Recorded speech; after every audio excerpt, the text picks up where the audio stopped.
Hi friends, నేను మీకు ఇప్పుడు చూపించబోతున్నాను మనాలిలో ఉన్న ఒక బుద్ధిస్ట్ మోనాస్ట్రీ. మొదటగా ఇక్కడికి రాగానే బుద్ధ విగ్రహానికి ఎలా నమస్కారం చేయాలని తెలియక ఒక ఆయన్ని అడిగితే ఇలా చేయాలని నాకు చూపించారు. ఆ విధంగా నేను బుద్ధునికి నమస్కారం చేశాను. నాకు కూడా తెలీదు, ఒక ఆయన ఇక్కడ నాకు చేసి చూపించారు ఈ పద్ధతిలో ఇలా చేయాలని అని చెప్తే నేను తెలుసుకున్నాను. ఇక్కడ చూడండి, ఆ బౌద్ధ సన్యాసులు వారి యొక్క గ్రంథాలను రాసుకుంటున్నారు. ఇక్కడ బౌద్ధ సన్యాసులు రోజు మెడిటేషన్ చేసుకునే ప్రదేశం అంటండి ఇది. ఇక్కడ బౌద్ధ సన్యాసులు రోజు మెడిటేషన్ చేస్తూ ఉంటారు. ఈ చుట్టుపక్కలంతా ఇలా ఉంటుంది.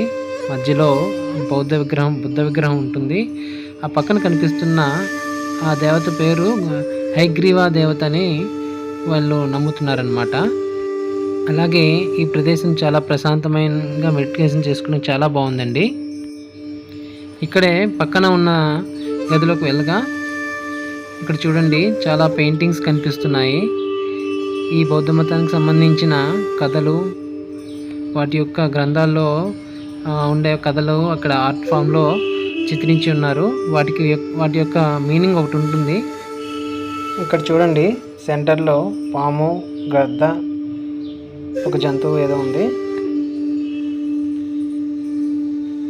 ఇక్కడ ఒక ఏనుగుపై ఒక మావటిపాడు కుందేల్ని తీసుకెళ్తున్నట్టుగా ఉంది.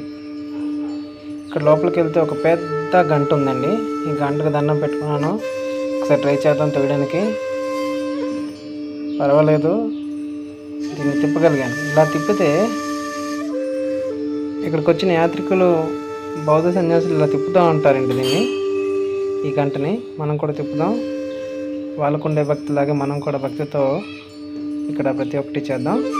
చూడండి, ఇక్కడ అంతా పెయింటింగ్స్ అండి. బుద్ధుని యొక్క పెయింటింగ్స్తో నిండిపోయి ఉంది. మొత్తం బుద్ధుని యొక్క పెయింటింగ్స్ అండి టోటల్. గంట కూడా భలే తిరుగుతుంది, చాలా బాగుందండి. వీళ్ళ యొక్క ఆచారాలు, వీళ్ళ యొక్క పద్ధతులు మనం చూస్తే కొత్తగా ఉంటుందండి. చాలా బాగుంటుంది. ఎక్కడే ఉండిపోవాలనిపిస్తుంది ఈ పెయింటింగ్స్ చూశాక. చూడండి, ఇక్కడ పెయింటింగ్స్లో తన శిష్యులు బుద్ధుని యొక్క టీచింగ్స్ వింటున్నట్టుగా, ఇక్కడ ఒక బుద్ధుడు ఉగ్ర రూపంలో ఉన్నట్టుగా చాలా